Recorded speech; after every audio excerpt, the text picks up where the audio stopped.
7. Aku dicekik teman lama charter jadi, ya.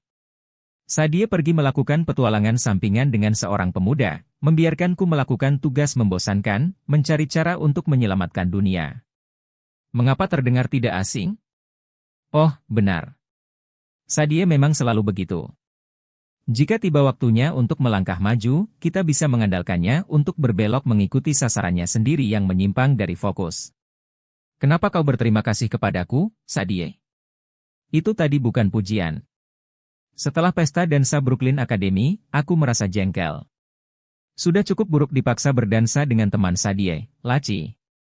Namun, pingsan di lantai dansa, terbangun dan mendapati Laci mendengkur di ketiakku, kemudian mengetahui bahwa aku melewatkan kunjungan dari dua dewa itu benar-benar memalukan. Setelah Sadie dan si orang Rusia pergi, aku membawa pulang kru kami ke rumah Brooklyn. Walt bingung melihat kami pulang secepat itu. Kuseret dia dan Bast untuk mengadakan konferensi singkat di teras. Kujelaskan apa yang disampaikan Sadie kepadaku mengenai Shu, Anubis, dan si pemuda Rusia, Leonid. Akan kubawa Freya ke Memphis, ujarku. Langsung pulang lagi begitu selesai bicara dengan Todd. Aku ikut denganmu, kata Walt. Sadie memang menyuruhku mengajak Walt, tetapi saat melihat kondisinya sekarang, aku berpikir ulang. Kedua pipi Walt cekung. Kedua matanya berkaca-kaca.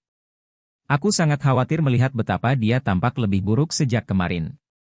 Aku tahu ini tak pantas, tetapi aku tak bisa menahan diri untuk tidak membayangkan praktik penguburan Mesir bagaimana mereka membaluri jasad orang mati dengan garam pembalsaman guna mengeringkan jasad secara perlahan dari dalam. Walt terlihat seolah sudah memulai proses itu. Begini, teman, ujarku. Sadie memintaku untuk menjaga keselamatanmu. Dia mencemaskanmu. Begitu pula aku. Rahang Walt mengeras. Kalau kau berencana menggunakan bayangan untuk mantramu, kau harus menangkapnya dengan patung. Kau perlu Sao, dan akulah yang terbaik yang kau punya. Sayangnya, Walt benar. Baik Sadie maupun aku tidak punya keterampilan untuk menangkap bayangan, bahkan jika itu mungkin dilakukan. Hanya Walt yang memiliki bakat membuat jimat seperti itu. Baiklah, gumamku. Hanya saja, berhati-hatilah. Aku tidak ingin diamuk adikku. Bast menyodok lengan Walt, seperti seekor kucing menyentuh seekor serangga untuk memastikan apakah hewan itu masih hidup. Dia mengendus-endus rambut Walt. Auramu lemah, kata Bast, tapi seharusnya tidak apa-apa bagimu untuk menempuh perjalanan. Cobalah untuk tidak memaksakan diri. Tak usah menggunakan sihir kecuali sangat perlu. Walt memutar bola mata. Ya, Bu. Bast tampaknya menyukai itu. Akan kuawasi anak-anak kucing yang lain, Bast berjanji. Maksudku, anak-anak yang lain. Kalian berdua berhati-hatilah. Aku tidak terlalu menyukai Todd, aku tidak ingin kalian terjebak dalam masalahnya. Masalah apa? Tanyaku. Kalian akan tahu. Pokoknya, kembalilah kepadaku. Semua tugas penjagaan ini mengganggu jadwal tidur siangku. Dia menghalau kami ke arah kandang Freak, lalu kembali menuruni tangga, sambil menggumamkan sesuatu mengenai tanaman catnip. Kami menaiki kapal. Freak menguak dan mendesingkan sayapnya, bersemangat untuk pergi. Dia sepertinya telah beristirahat dengan baik. Lagi pula, dia tahu bahwa bepergian berarti lebih banyak kalkun beku untuknya. Tak lama kemudian, kami pun terbang di atas Istriver. Perjalanan kami menembus Duat tampaknya tidak semulus biasa, seperti mengalami turbulensi pesawat, hanya saja diiringi raungan hantu dan kabut tebal. Aku senang karena tidak makan malam banyak-banyak. Perutku seperti teraduk-aduk. Kapal itu bergetar saat Freak membawa kami keluar dari Duat. Di bawah kami, terbentang hamparan pemandangan malam yang berbeda lampu-lampu Memphis, Tennessee, berkelok-kelok sepanjang tepian sungai Mississippi. Di pinggir sungai, menjulanglah sebuah piramida kaca hitam arena olahraga telantar yang diambil alih Todd menjadi rumahnya. Berkas-berkas cahaya aneka warna menghiasi udara, pantulan pada kaca beriak di sekujur piramida itu. Mulanya, kukira Todd sedang mengadakan pertunjukan kembang api. Kemudian, kusadari bahwa piramidanya sedang diserang. Bermacam-macam demon merayapi sisi-sisi piramida sosok-sosok seperti manusia yang berkaki ayam, bercakar, atau berkaki serangga. Sebagian memiliki bulu. Sebagian memiliki sisik atau tempurung seperti kura-kura. Sebagian besar di antara mereka memiliki kepala berupa senjata atau perkakas palu, pedang, kapak, gergaji, bahkan beberapa obeng. Paling sedikit, 100 demon tengah memanjat ke bagian puncak, menancapkan cakar-cakar mereka ke sambungan kaca. Beberapa mencoba masuk dengan memecahkan kaca, tetapi dimanapun mereka menyerang, piramida itu mengerjapkan cahaya berwarna biru, menangkis serangan mereka. Demon-demon bersayap berputar-putar di udara, menjerit-jerit dan menyerbu sekelompok kecil pihak yang bertahan. Todd berdiri di puncak piramida. Dia terlihat seperti asisten lab perguruan tinggi yang lusuh dengan kostum jas medis putih, jeans, dan kaos, janggut berusia sehari, dan rambut liar Einstein tidak terkesan sangat menggentarkan, tetapi kau harus melihat Todd bertarung. Dia melemparkan hieroglif-hieroglif bercahaya seperti granat, menimbulkan ledakan warna-warni di sekelilingnya. Sementara para asistennya, sepasukan babun dan burung berparuh panjang yang disebut ibis, menghadapi musuh. Para babun menghantamkan bola basket ke arah para demon, membuat mereka jatuh terguling-guling menuruni piramida. Para ibis lari ke sela-sela kaki monster-monster tersebut, lalu menusukkan paruh di tempat paling sensitif yang dapat mereka temukan. Saat kami terbang semakin dekat, kuarahkan penglihatanku ke Duat. Adegan di sana lebih mengerikan. Para demon terhubung dengan kumparan-kumparan energi merah yang membentuk seekor ular raksasa transparan. Monster itu melingkari seluruh piramida. Di bagian puncak, Todd bersinar dalam bentuk kunonya seorang pria raksasa berkepala ibis yang mengenakan kilt putih, tengah melontarkan panah-panah energi ke arah musuh-musuhnya. Walt bersiul.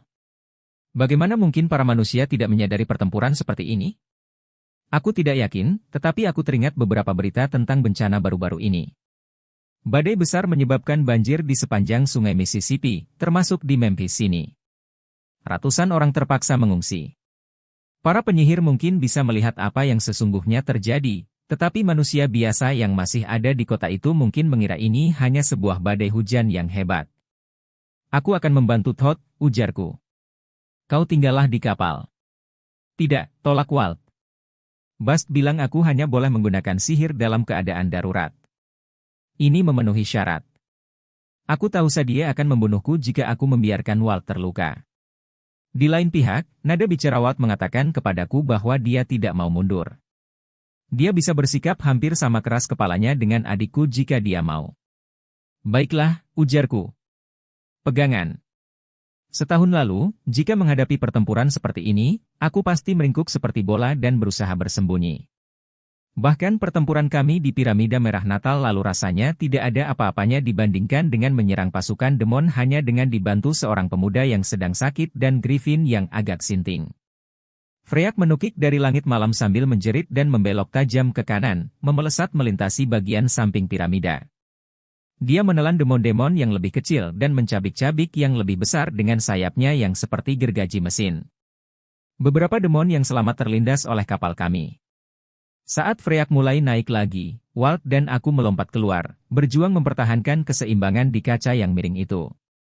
Walt melempar sebuah jimat. Secepat kilat, seekor sphinx emas muncul, dengan tubuh singa dan kepala seorang wanita. Setelah pengalaman kami di Dallas Museum, aku tidak terlalu menyukai sphinx, tetapi untunglah yang satu ini berada di pihak kami. Walt melompat ke atas punggung sphinx dan berderap memasuki pertempuran.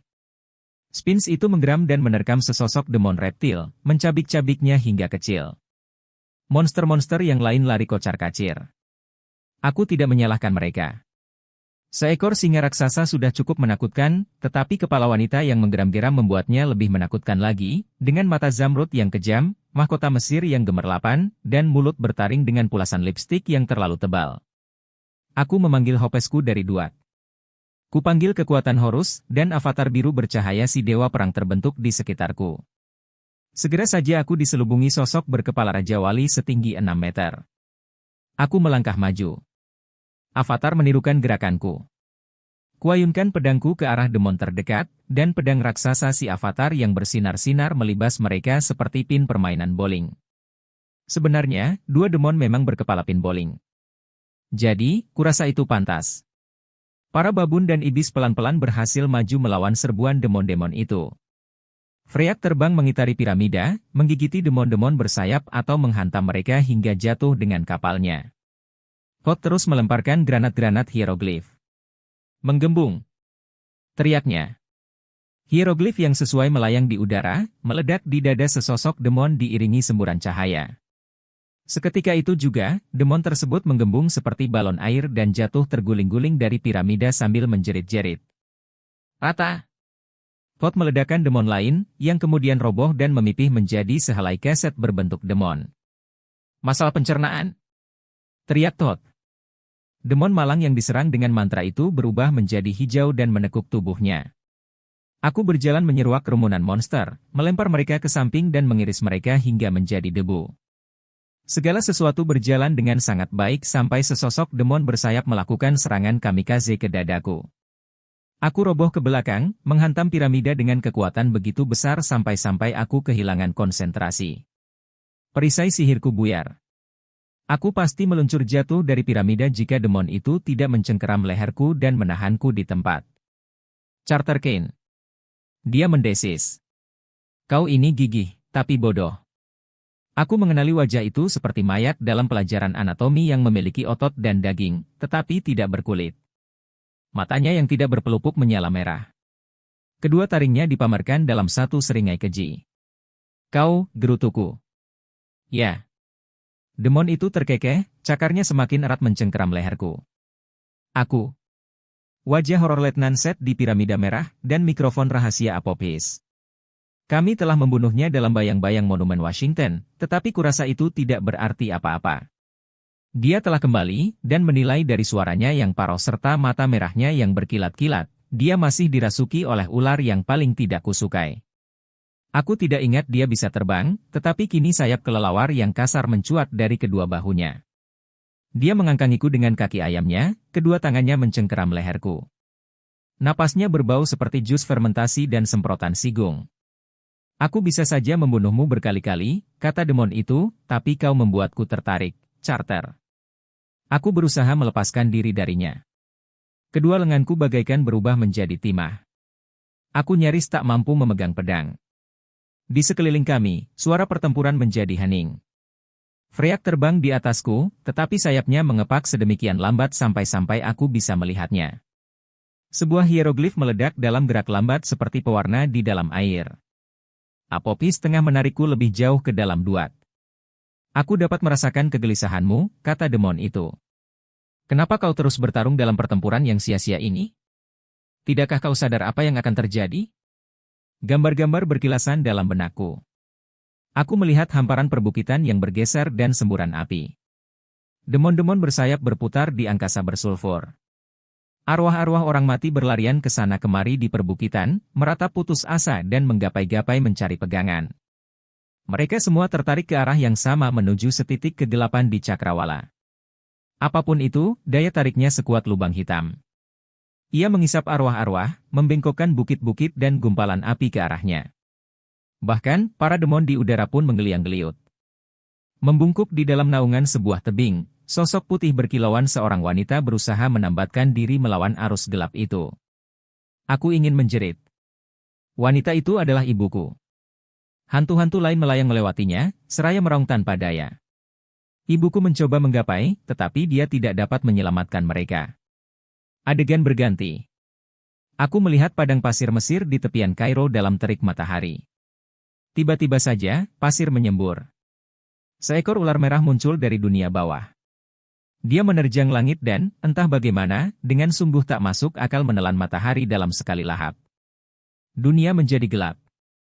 Es menyebar ke sekujur bukit-bukit pasir, retakan muncul di tanah. Lanskap itu hancur. Seluruh permukiman Kairo melesak ke dalam retakan. Lautan merah kekacauan meluap dari sungai Nil, melebur kota dan gurun pasir, menghanyutkan piramida-piramida yang telah berdiri selama ribuan tahun. Tak lama kemudian, tak ada lagi yang tersisa selain lautan yang menggelegak di bawah langit hitam tak berbintang. Tidak ada dewa yang dapat menyelamatkanmu, Charter. Apopis terdengar hampir bersimpati. Takdir ini telah ditetapkan sejak permulaan masa. Menyerahlah kepadaku, dan aku akan mengampunimu serta orang-orang yang kau cintai. Kau akan menunggangi samudera kekacauan. Kau akan menjadi penguasa takdirmu sendiri. Aku melihat sebuah pulau mengambang di atas lautan yang menggelegak sebidang tanah hijau bagai oasis. Keluargaku dan aku bisa bersama di pulau itu. Kami bisa selamat. Kami bisa mendapatkan apapun yang kami inginkan hanya dengan membayangkannya. Kematian tidak akan berarti apa-apa. Yang kuminta hanyalah pertanda niat baik, bujuk Apophis. Serahkan Ra kepadaku. Aku tahu kau membencinya. Dia melambangkan semua masalah pada dunia fanamu. Dia telah menjadi pikun, lemah, tak berdaya, dan tak berguna. Serahkan dia kepadaku. Aku akan mengampunimu. Pikirkan ini, Charter Kane. Apakah para dewa menjanjikan hal seadil ini kepadamu? Gambar-gambar itu memudar. Wajah horor menyeringai ke arahku, tetapi tiba-tiba wajahnya mengernyit kesakitan. Sebuah hieroglif api menyala di dahinya, simbol untuk mengering, dan demon itu pun remuk menjadi debu. Aku megap-megap. Rasanya tenggorokanku seperti dipenuhi batu bara panas. Todd berdiri di atasku, tampak muram dan lelah. Aneka warna berpilin di matanya, seperti portal menuju dunia lain. Charter Kane. Dia mengulurkan tangan dan membantuku berdiri. Semua demon lain telah lenyap. Walt berdiri di puncak piramida bersama para babun dan ibis, yang tengah memanjati si wanita sphinx emas seolah itu hewan komedi putar. Freyak melayang-layang di dekat situ, tampak kenyang dan senang karena telah makan begitu banyak demon. Seharusnya kau tidak datang, omel Todd. Dia menyapu debu sisa demon dari kaosnya, yang memuat logo hati menyala dan tulisan House of Blues. Ini terlalu berbahaya, terutama untuk Walt. Terima kasih kembali, sahutku dengan suara parau. Tadi kau terlihat seperti membutuhkan bantuan. Demon-demon itu? Todd melambaikan tangan menyepelekan.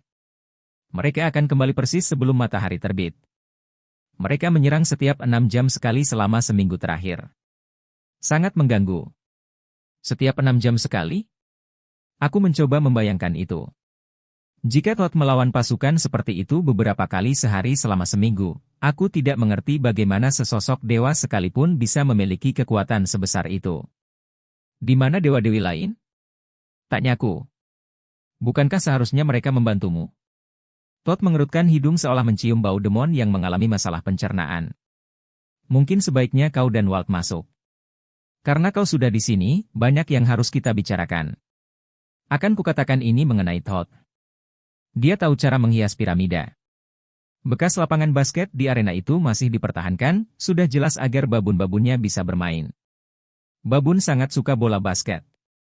Televisi layar lebar masih tergantung di langit-langit, menampilkan serangkaian hieroglif yang mengumumkan berbagai hal seperti, ayo tim. Bertahan dan Todd 25 Demon 0 dalam bahasa Mesir kuno. Tempat duduk stadion itu telah diganti dengan serangkaian balkon bertingkat. Beberapa tempat duduk dihiasi deretan komputer, seperti kendali misi untuk peluncuran roket.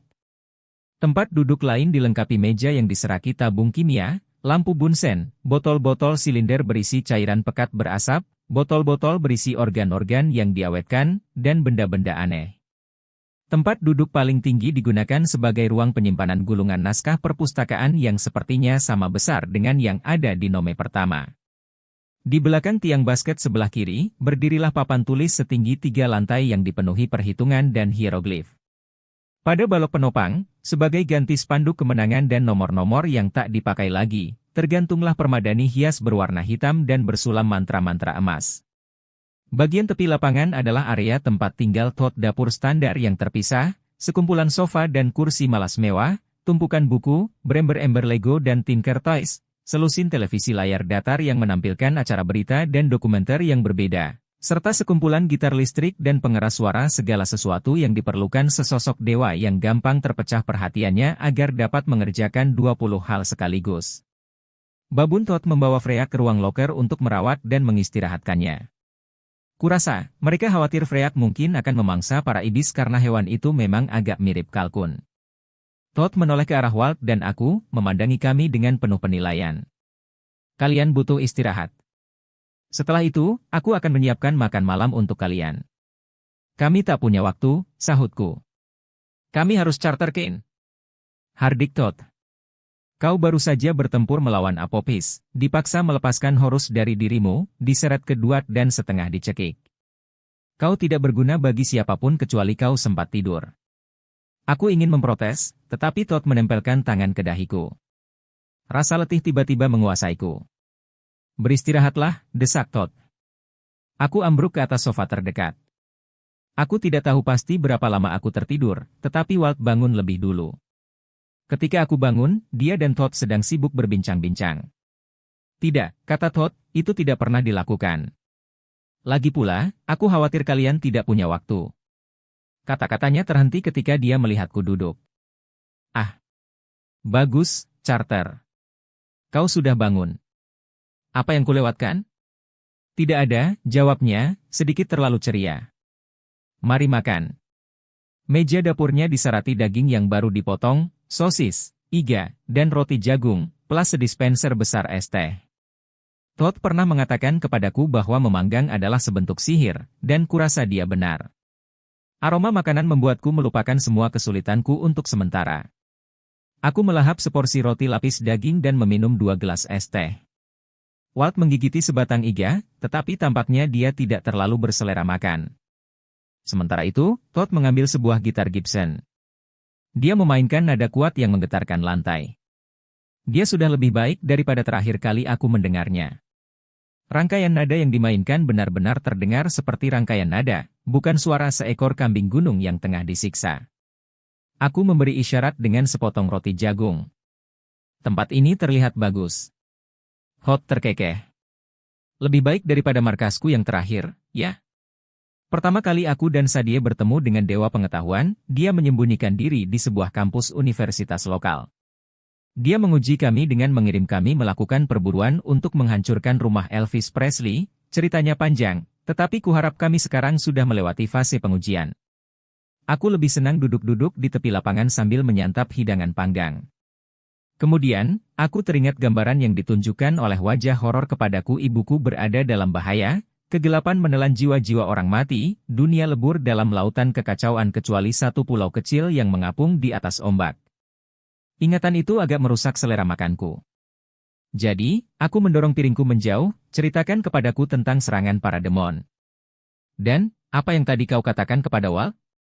Walt menatap hampa pada iga babinya yang baru separuh dimakan. Hot memainkan nada minor. Mulai dari mana? Serangan itu dimulai 7 hari lalu. Aku terpisah dari dewa-dewi lain. Kurasa, mereka tidak datang membantuku karena mereka punya masalah yang sama. Pecah belah dan taklukan Apopis memahami prinsip militer dasar itu. Bahkan, kalaupun saudara-saudariku dapat membantuku, ya, mereka punya prioritas lain. Seperti yang mungkin kau ingat, baru-baru ini Ra dibawa pulang. Todd menatapku tajam, seakan aku adalah persamaan yang tidak dapat dipecahkannya. Dewa matahari itu harus dikawal pada perjalanan malamnya. Itu membutuhkan banyak kekuatan dewa. Pundakku melorot. Aku tidak perlu alasan lain untuk merasa bersalah. Aku juga merasa tidak adil bila Todd mengkritikku sedemikian rupa. Todd dulu berada di pihak kami, kurang lebih begitu, dalam hal membawa kembali Dewa Matahari. Mungkin 7 hari serangan demon mulai membuatnya berubah pikiran. Tidak bisakah kau pergi saja? Tanyaku. Hot menggeleng. Mungkin kau tidak bisa melihat sangat jauh ke dalam duat. Kekuatan Apopis telah sepenuhnya mengepung piramida ini. Aku terperangkap di sini. Kutatap langit-langit arena, yang mendadak terlihat jauh lebih rendah. Artinya, kami juga terperangkap? Todd melambaikan tangan, menyepelekan pertanyaan itu. Kalian seharusnya bisa melintas kembali. Jaring ular itu dirancang untuk menjerat dewa. Kau dan Walt tidak cukup besar atau penting untuk dijerat. Aku bertanya-tanya apakah itu benar, atau apakah Apopis mengizinkanku datang dan pergi supaya punya pilihan untuk menyerahkan Ra. Kau membuatku tertarik, Carter, kata Apopis. Menyerahlah kepadaku, dan aku akan mengampunimu. Aku menarik napas dalam. Tapi, Hot, kalau kau sendirian, maksudku, berapa lama kau mampu bertahan? Dewa itu menyeka jas laboratoriumnya, yang dipenuhi coretan dalam berbagai bahasa. Kata waktu mengepak-ngepak dari lengan bajunya. Todd menangkapnya, dan tiba-tiba saja dia terlihat sedang memeriksa sebuah jam saku emas. Mari kita lihat. Dinilai dari melemahnya pertahanan piramida dan tingkat terkurasnya energiku, menurutku aku mampu menahan 9 serangan lagi, atau hanya 2 hari lebih sedikit, yang akan membawa kita pada permulaan Equinox. Mustahil itu hanya kebetulan. Dan, setelah itu? Tanya Walt. Setelah itu, piramidaku akan dibobol. Anak buahku akan dibunuh. Bahkan, kurasa hari kiamat akan terjadi di mana-mana. Equinox musim gugur merupakan waktu yang tepat bagi Apophis untuk bangkit. Dia mungkin akan membuangku ke jurang, atau barangkali menebar esensiku ke seluruh semesta dalam miliaran keping. Fisika kematian seorang dewa. Jam sakunya berubah menjadi sebatang pulpen. Dia menulis sesuatu di leher gitarnya. Itu akan menjadi artikel riset yang sangat bagus. Hot, desak Walt, beritahu Carter apa yang kau sampaikan kepadaku tentang alasan kau menjadi sasaran. Kupikir itu sudah jelas, kata Todd.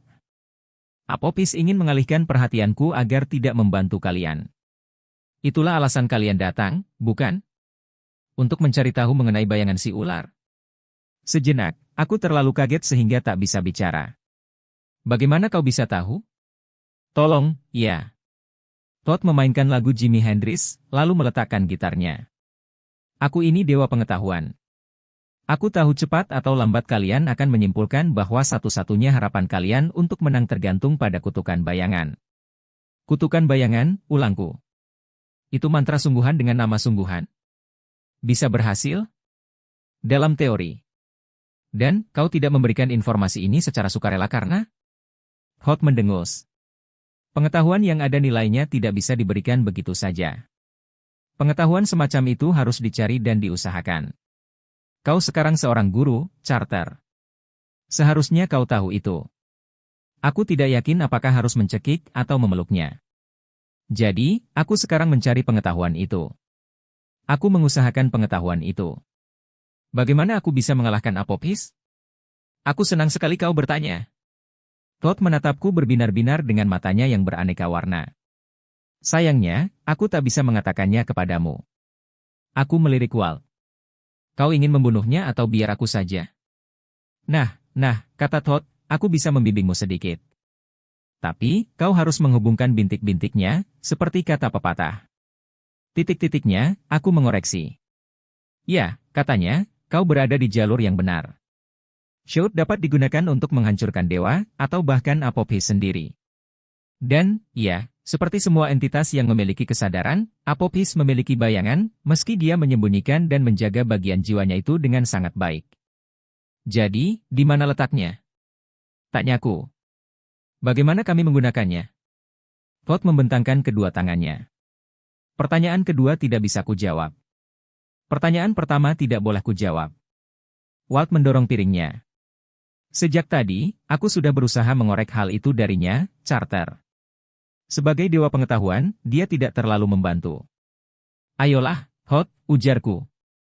Tidak bisakah kami melakukan pencarian atau hal lain untukmu? Tidak bisakah kami meledakkan rumah Elvis lagi?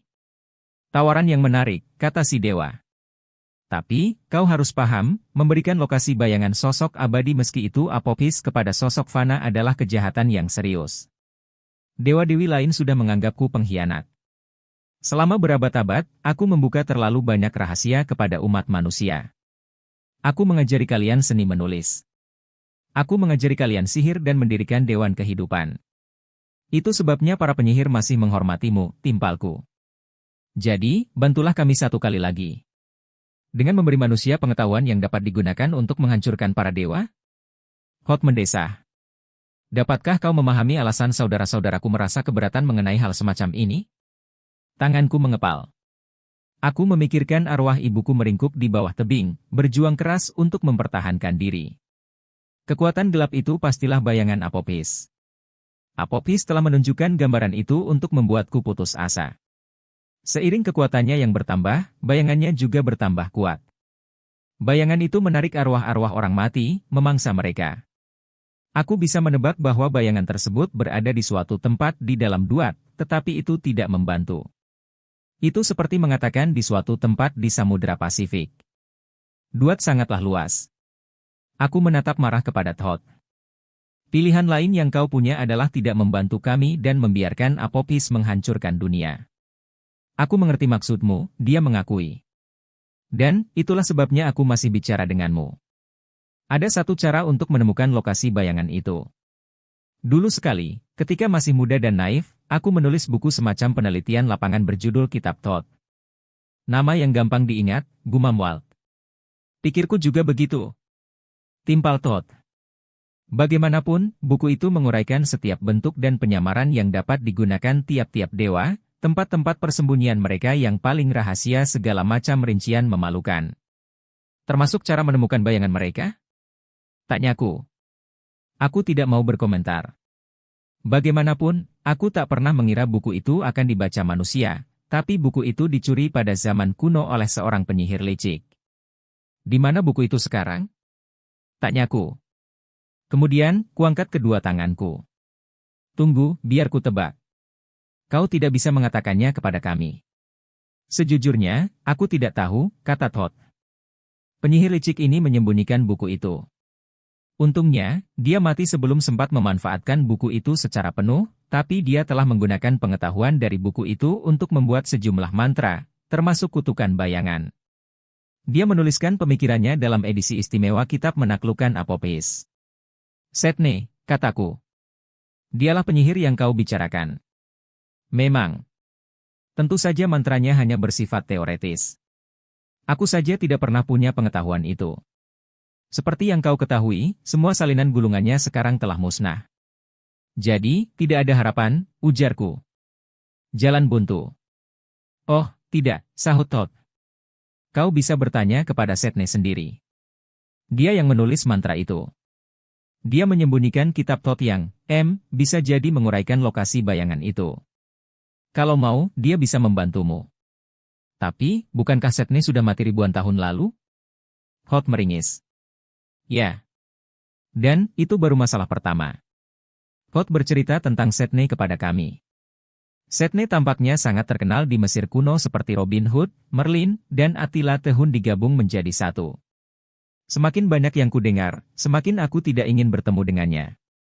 Dia itu pembohong besar, kata Todd, bajingan, pengkhianat, maling, dan penyihir yang cemerlang.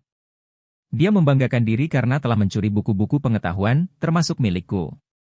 Dia bertempur melawan monster-monster, bertualang di Duat, menaklukkan dewa-dewi, dan menerobos ke makam-makam suci. Dia menciptakan kutukan-kutukan yang tak dapat dibatalkan dan menyingkap rahasia-rahasia yang seharusnya tetap terkubur. Dia benar-benar penjahat jenius. Walt memain-mainkan jimatnya. Sepertinya kau mengaguminya. Dewa itu meringis malu-malu. Ya, aku menghargai pengejaran terhadap pengetahuan, tapi aku tidak mendukung metode-metode Setne. Tak ada yang dapat membuatnya berhenti berusaha menguasai rahasia-rahasia semesta. Begini, dia ingin menjadi dewa bukan mata dewa. Dia ingin menjadi sosok abadi yang utuh. Sesuatu yang mustahil, tebakku. Sulit, bukan mustahil, sahut Todd. Imhotep, manusia penyihir pertama dia dijadikan dewa setelah mati. Todd berbalik ke arah komputernya. Itu membuatku teringat, sudah ribuan tahun aku tidak melihat Imhotep. Aku ingin tahu sedang apa dia. Barangkali aku harus mencarinya di Google. Todd, tukas Walt, konsentrasi. Kau benar. Jadi, Setne. Dia menciptakan mantra ini untuk membinasakan entitas apapun bahkan dewa.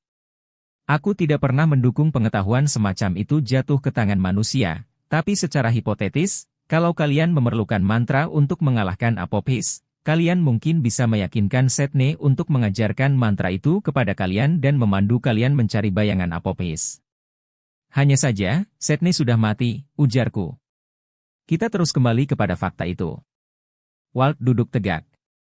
Kecuali kau menyarankan agar kami mencari arwahnya di dunia bawah. Tapi, kalau Setne sejahat itu, bukankah Osiris pasti telah menghukumnya di aula penghakiman? Amit pasti telah memangsa hatinya, dan dia tentu sudah tidak ada lagi. Normalnya, iya, kata Todd. Tapi, Setne itu kasus istimewa.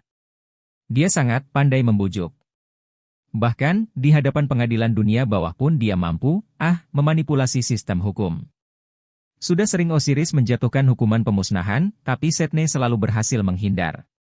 Dia mendapat hukuman yang lebih ringan, atau mengajukan negosiasi, atau sekadar melarikan diri. Dia berhasil bertahan setidaknya sebagai arwah selama ribuan tahun ini. Todd mengarahkan matanya yang berupa pusaran ke arahku. Tapi, baru-baru ini, Carter Kane, ayahmu menjadi Osiris.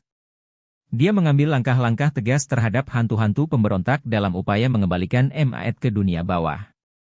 Saat matahari terbenam besok, kira-kira 14 jam dari sekarang, Sydney dijadwalkan menghadapi sidang baru. Dia akan dihadapkan kepada ayahmu. Kali ini ayahku tidak akan melepaskannya. Aku merasa tangan demon mencengkeram tenggorokanku lagi. Ayahku adil, tetapi tegas. Dia tidak sudi menerima alasan dari siapapun. Selama bertahun-tahun kami bepergian bersama, aku bahkan tidak pernah bisa pergi dengan kemeja yang tidak dimasukkan dengan rapi. Jika Sydney sejahat yang dikatakan Todd, ayahku tidak akan mengampuninya. Ayah akan melempar jantung pria itu kepada Amit si pemangsa seperti biskuit anjing. Mata Walt berbinar-binar penuh semangat. Dia terlihat lebih bergairah daripada yang pernah kulihat dalam waktu yang lama. Kita dapat memohon kepada ayahmu, katanya. Kita bisa meminta agar pengadilan Sydney ditunda, atau memohon pengurangan hukuman sebagai ganti pertolongan Sydney. Hukum dunia bawah memperbolehkan itu. Keningku berkerut. Bagaimana kau tahu begitu banyak mengenai pengadilan orang mati? Aku langsung menyesal karena telah bertanya. Kusadari dia mungkin telah mempersiapkan dirinya sendiri untuk menghadapi ruang pengadilan itu. Mungkin itulah yang tengah dibahasnya bersama Todd tadi. Aku khawatir kau tidak punya banyak waktu, demikian Todd tadi berkata. Maaf, Bung, ujarku. Tidak apa-apa, sahut Walt. Tapi, kita harus mencoba. Kalau kita bisa meyakinkan ayahmu untuk mengampuni Sydney, Todd tertawa. Itu pasti lucu sekali, bukan? Lucu kalau Sydney berhasil lolos lagi karena kekejiannya adalah satu-satunya hal yang mungkin menyelamatkan dunia ini? Sangat menggelikan, timpalku. Roti lapis daging itu terasa aneh di perutku. Jadi, kau mengusulkan supaya kami pergi ke pengadilan ayahku dan berusaha menyelamatkan hantu seorang penyihir jahat yang sinting. Kemudian, kami harus meminta hantu ini menuntun kami kepada bayangan Apophis dan mengajari kami cara menghancurkannya, sembari mempercayai bahwa dia tidak akan kabur, membunuh kami, atau mengkhianati kami. Todd mengangguk penuh semangat. Kau harus menjadi gila. Aku jelas berharap begitu. Kuhela napas dalam-dalam. Kurasa aku memang gila. Bagus sekali. Todd bersorak. Satu hal lagi, Carter. Agar ini bisa berhasil, kau membutuhkan bantuan Walt, tapi waktunya sudah hampir habis. Satu-satunya kesempatan yang dia miliki tidak apa-apa, sergah Walt. Aku akan memberitahunya sendiri. Sekarang sudah hampir fajar, kata Todd. Kalian berdua sebaiknya pergi sebelum demon-demon itu kembali. Semoga beruntung. Dan, tentu saja, sampaikan salamku kepada Sydney kalau kalian berhasil hidup selama itu, tentunya. 8. Adikku, si vas bunga Carter perjalanan pulangnya tidak menyenangkan. Walt dan aku berpegangan pada kapal sementara gigi kami bergemeletukan dan mata kami bergoyang-goyang. Kabut sihir telah berubah menjadi sewarna darah. Suara-suara hantu berbisik marah, seakan mereka telah memutuskan untuk menjarah dan merusuhi dunia gaib. Lebih cepat dari yang kuduga, Freya keluar dari Duat. Kami mendapati diri berada di atas galangan kapal New Jersey. Kapal kami mengepulkan asap saat Freya melambung-lambung letih menembus angkasa. Di kejauhan, kaki langit Manhattan berkilau keemasan dalam cahaya matahari terbit. Walt dan aku tidak berbicara sepanjang perjalanan. Duat cenderung mengurangi percakapan. Sekarang, dia memandangiku dengan malu-malu. Aku harus menjelaskan beberapa hal, katanya. Aku tidak bisa berpura-pura tidak penasaran. Seiring dengan berkembangnya penyakit Walt, dia menjadi semakin pendiam. Aku ingin tahu apa yang tadi dia bicarakan dengan Todd. Namun, itu bukan urusanku. Setelah Sadie mengetahui nama rahasiaku musim semi lalu dan berkeliling gratis di dalam pikiranku yang paling dalam, aku jadi peka soal menghargai privasi orang. Begini, Walt, itu kehidupan pribadimu, kataku. Kalau kau tidak ingin memberitahu tapi, ini bukan sekadar urusan pribadi. Kau perlu tahu apa yang terjadi. Aku tidak akan hidup lebih lama lagi. Kutatap pelabuhan, patung Liberty melintas di bawah kami. Selama berbulan-bulan, aku sudah tahu Walt sedang sekarat. Hal itu tidak pernah menjadi lebih mudah diterima. Aku teringat apa yang dikatakan Apophis di Museum Dallas, Walt tidak akan hidup cukup lama untuk melihat akhir dunia. Apakah kau yakin? Tanyaku. Tidak adakah suatu cara? Anubis yakin, katanya, aku punya waktu sampai matahari terbenam besok, paling lama. Aku tidak ingin mendengar satu lagi tenggat waktu yang mustahil dipenuhi. Saat matahari terbenam malam ini, kami harus menyelamatkan hantu seorang penyihir jahat. Saat matahari terbenam besok, Walt akan mati. Kemudian, saat matahari terbit setelah itu, jika kami benar-benar beruntung, kami dapat menantikan hari kiamat. Aku tidak pernah suka dihalangi. Setiap kali aku merasa sesuatu itu mustahil, aku biasanya berusaha lebih keras lagi semata-mata karena aku keras kepala. Akan tetapi, pada titik ini, aku merasa seolah Apophis sedang tertawa bahagia di atas penderitaanku. Oh, kau pantang menyerah? Dia sepertinya akan bertanya begitu. Bagaimana sekarang? Bagaimana kalau kami memberimu beberapa tugas mustahil lagi? Apakah kau mau menyerah sekarang? Amarah memunculkan sebuah gumpalan kecil keras di dalam perutku. Aku menendang bagian sisi kapal dan nyaris membuat kakiku patah. Walt mengerjapkan mata. Carter, ini jangan bilang ini bukan masalah. Sergahku. Ini masalah. Aku tidak marah kepada Walt. Aku marah kepada ketidakadilan kutukan bodohnya itu, dan fakta bahwa aku terus saja gagal menyelamatkan orang-orang yang mengandalkanku. Orang tuaku tewas untuk memberi Sadie dan aku kesempatan menyelamatkan dunia, yang sudah nyaris gagal kami lakukan. Di Dallas, puluhan penyihir baik tewas karena mereka berusaha membantuku. Sekarang kami akan kehilangan Walt. Tentu, dia penting bagi Sadie. Namun, aku juga sangat mengandalkannya. Walt adalah wakil tak resmiku di rumah Brooklyn. Anak-anak lain mendengarkannya. Kehadirannya menenangkan pada setiap krisis, suaranya menentukan pada setiap perdebatan. Aku bisa mempercayakan semua rahasia kepadanya bahkan dalam hal membuat patung kutukan Apophis, yang tak sanggup kuberitahukan kepada pamanku. Jika Walt meninggal, aku tak akan membiarkannya terjadi, tegasku. Aku menolak membiarkannya. Pikiran-pikiran liar berseliweran di benakku, mungkin Anubis berbohong kepada Walt mengenai kematiannya yang sudah dekat, dalam usaha menjauhkan Walt dari Sadie. Baiklah, kemungkinan tersebut kecil. Sadie tidak seberharga itu. Ya, Sadie, aku benar-benar mengatakan itu. Sekadar memastikan apakah kau masih memperhatikan. Mungkin Walt bisa selamat. Banyak orang bisa sembuh dari kanker secara ajaib. Mengapa tidak dari kutukan kuno? Mungkin kami dapat membuat Walt mati suri, sebagaimana yang dilakukan Iskandar kepada Zia, sampai kami menemukan obatnya. Memang, keluarganya telah gagal mencari obat selama berabad-abad. Jas, penyembuh terbaik kami telah mencoba segala cara tanpa hasil. Namun, mungkin ada sesuatu yang terlewat oleh kami.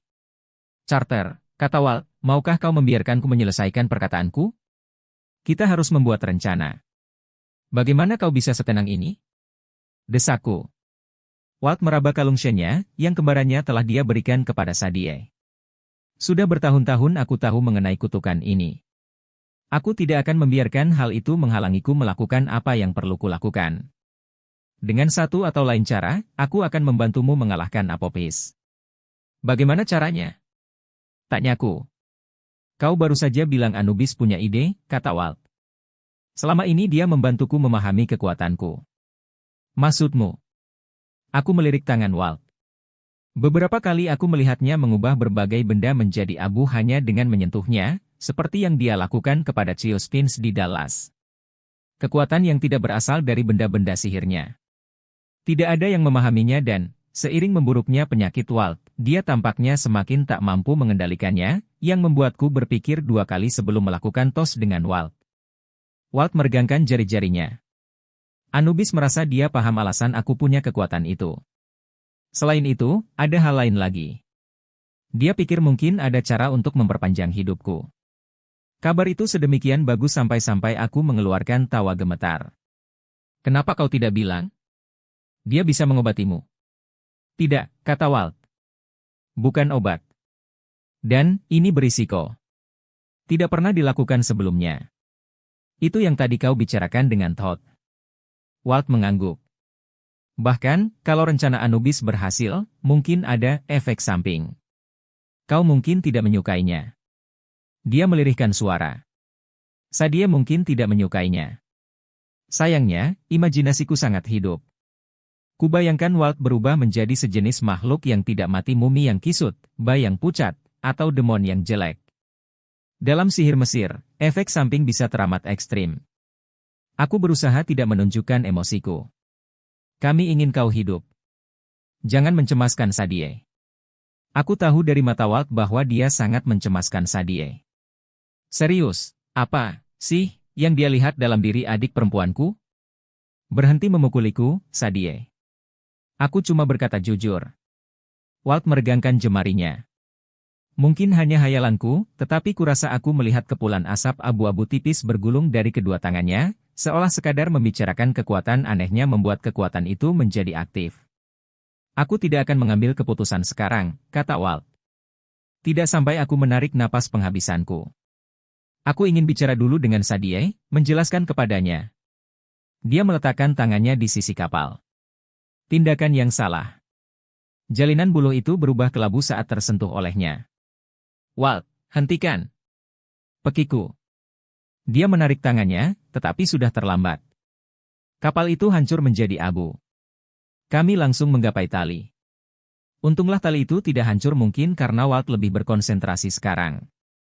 Freyak menguak saat kapal menghilang, dan tiba-tiba saja Walt dan aku tengah berayun-ayun di bawah perut Griffin itu, mencengkeram tali demi mempertahankan hidup dan saling menghantam satu sama lain saat kami terbang di atas gedung-gedung pencakar langit Manhattan. Walt! Teriakku meningkahi angin. Kau benar-benar perlu mengendalikan kekuatan itu? Maaf. Dia balas berteriak. Kedua lenganku terasa sakit, tetapi entah bagaimana kami berhasil sampai di rumah Brooklyn tanpa jatuh menjemput maut. Freyak menurunkan kami di atas atap tempat Bast sedang menunggu, mulutnya ternganga. Kenapa kalian berayun di tali? Desaknya. Karena ini menyenangkan sekali. Rangku. Ada kabar apa? Di balik cerobong asap, terdengar sebuah suara lemah berkicau. Halo. Si dewa matahari kuno, Ra, muncul. Dia menyeringai ompong ke arah kami dan berjalan terpincang-pincang mengitari atap sambil bergumam, walet, walet. Kue, kue, kue. Dia meraih ke dalam lipatan kain pinggangnya dan melemparkan remah-remah kue ke udara seperti serpihan kertas konfeti dan, ya, itu memang semenjijikkan kedengarannya. Bast menegangkan kedua lengannya, dan pisau-pisau memelesat ke tangannya. Mungkin itu sekadar refleks otomatis, tetapi dia terlihat tergoda menggunakan pisau-pisau itu kepada seseorang siapa saja. Dengan enggan, diselipkannya kembali pisau-pisau itu ke dalam lengan bajunya. Kabar, katanya. Aku sedang mendapat tugas mengasuh, berkat pamanmu Amos yang meminta bantuanku. Selain itu, Shakti Sadie sedang menunggumu di bawah. Ayo. Menjelaskan tentang Sadie dan Shaktinya membutuhkan satu rekaman terpisah. Adikku tidak berbakat membuat patung sihir, tetapi itu tidak menghalanginya untuk mencoba. Dia mendapat gagasan bodoh bahwa dia bisa menciptakan Shakti yang sempurna untuk menjadi avatarnya, berbicara dengan suaranya, dan melakukan semua tugasnya seperti robot yang dikendalikan dari jarak jauh. Semua hasil usahanya sebelum ini telah meledak atau rusak, meneror Hufu dan para murid.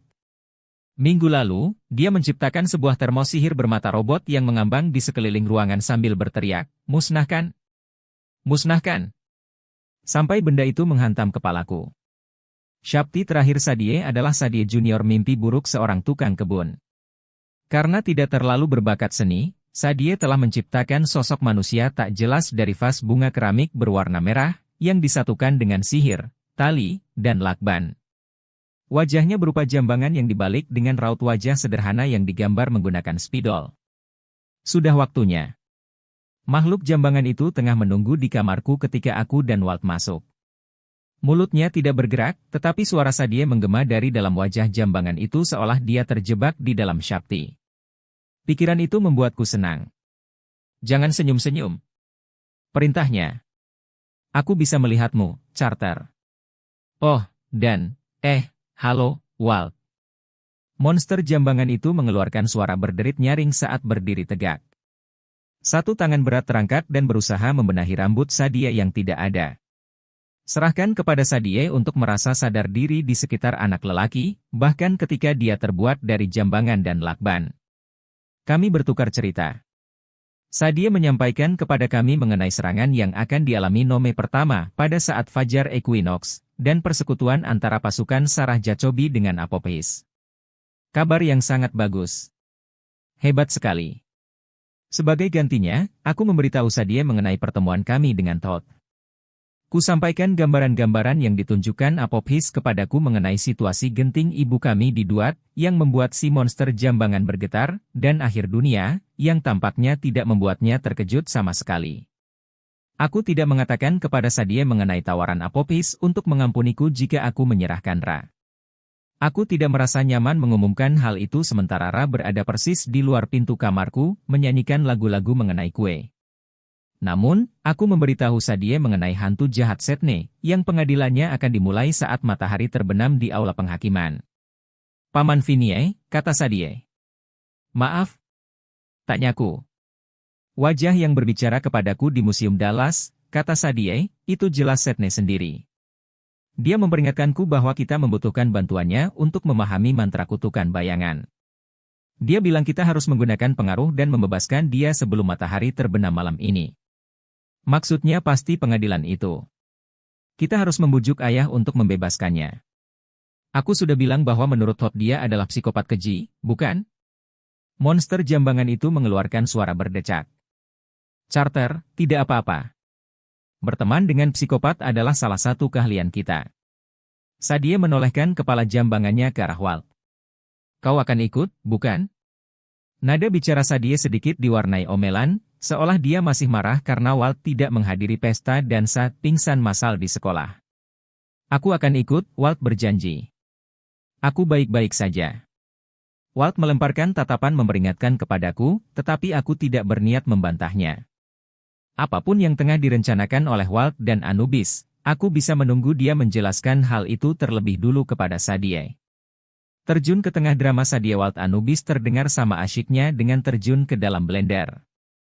Baiklah, kata Sadie, kami akan menemui kalian berdua di aula penghakiman sebelum matahari terbenam malam ini.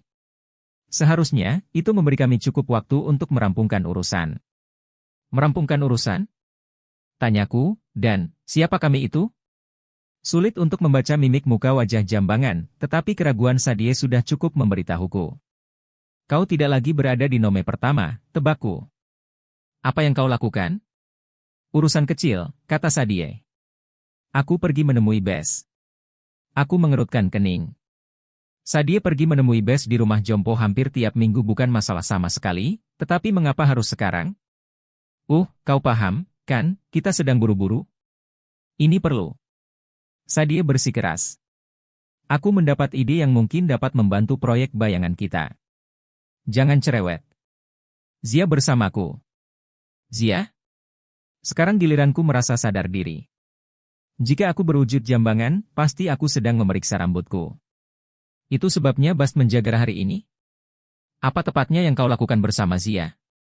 Sudahlah, jangan khawatir, omel Sadie. Aku akan menjaganya baik-baik. Dan, tidak, Carter, dia tidak membicarakanmu. Aku benar-benar tidak tahu bagaimana perasaannya terhadapmu. Apa? Aku ingin sekali meninju wajah keramik Sadie Junior. Aku tidak mengatakan apapun yang semacam itu. Nah, omelnya, kurasa Zia tidak peduli baju apa yang kau kenakan. Ini bukan kencan. Hanya saja, tolong sikat gigimu sekali-kali.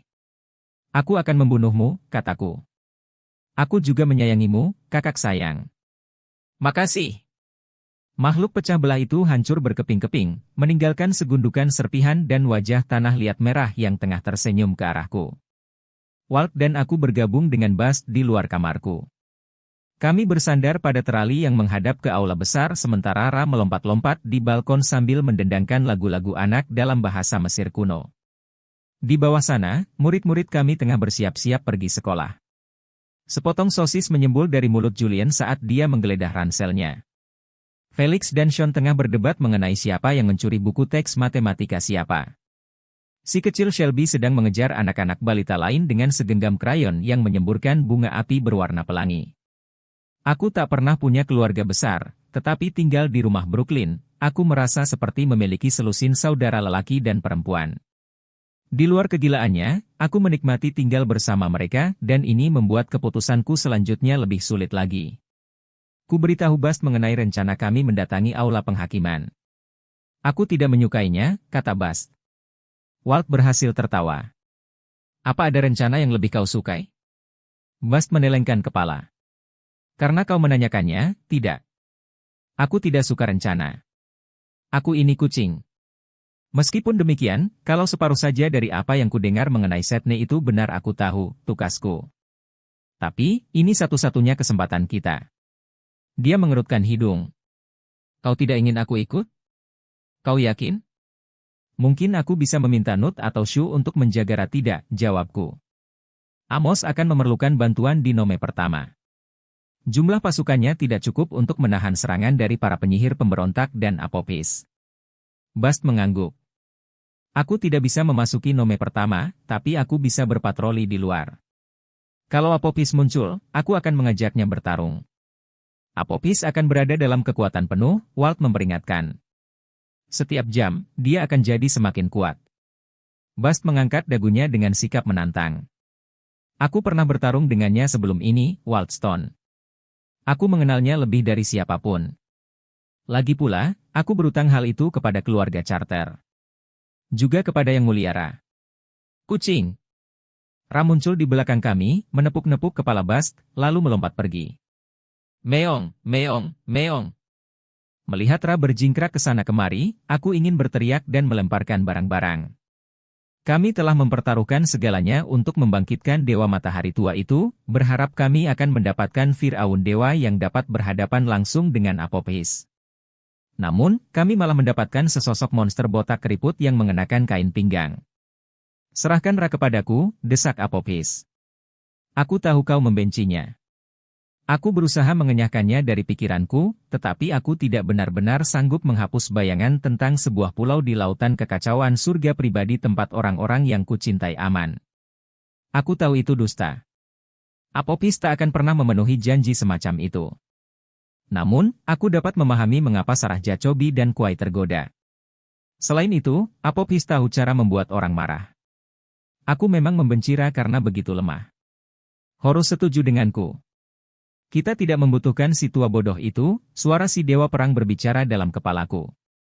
Aku tidak mengatakan kau harus menyerahkannya kepada Apopis, tapi dia tidak berguna. Kita harus menyingkirkannya dan menduduki sendiri singgasana dewa. Dia membuatnya terdengar begitu menarik solusi yang sedemikian jelas. Namun, tidak. Jika Apopis ingin aku menyerahkan Ra, maka Ra pastilah berharga, entah bagaimana. Si Dewa Matahari masih punya peran yang perlu dimainkan. Aku hanya harus mengetahui apa itu. Carter? Bast mengerutkan kening. Aku tahu kau mencemaskanku, tapi ada alasannya orang tuamu menyelamatkanku dari ngarai. Ibumu meramalkan bahwa aku akan memengaruhi keadaan dalam pertempuran akhir. Aku akan melawan Apopis sampai mati kalau perlu. Dia tidak akan bisa melewatiku. Aku bimbang. Bast sudah begitu banyak membantu kami. Dia nyaris binasa saat melawan Dewa Buaya, Sobek. Dia meminta temannya Bes untuk membantu kami, kemudian melihat Bes berubah menjadi selongsong kopong. Dia telah membantu kami mengembalikan majikan lamanya, Ra, ke dunia, dan sekarang dia terpaksa mengasuhnya. Aku tidak ingin memintanya menghadapi Apopis lagi, tetapi Bast benar. Dia lebih mengenal sang musuh lebih daripada yang lain kecuali mungkin Ra, bila pikirannya sudah waras. Baiklah, ujarku. Tapi, Amos akan memerlukan bantuan lebih daripada yang dapat kau berikan, Bast. Dia membutuhkan para penyihir. Walt mengerutkan kening. Siapa? Setelah bencana di Dallas, tidak banyak teman kita yang tersisa. Kita bisa menghubungi Sao Paulo dan Vancouver, mereka masih berada di pihak kita tapi mereka tak akan mampu menyediakan banyak orang. Mereka pasti sibuk melindungi Nome mereka sendiri. Kugelengkan kepala. Amos membutuhkan penyihir yang tahu jalan para dewa. Dia membutuhkan kita. Kita semua. Walt mencerna itu pelan-pelan. Maksudmu, meninggalkan rumah Brooklyn?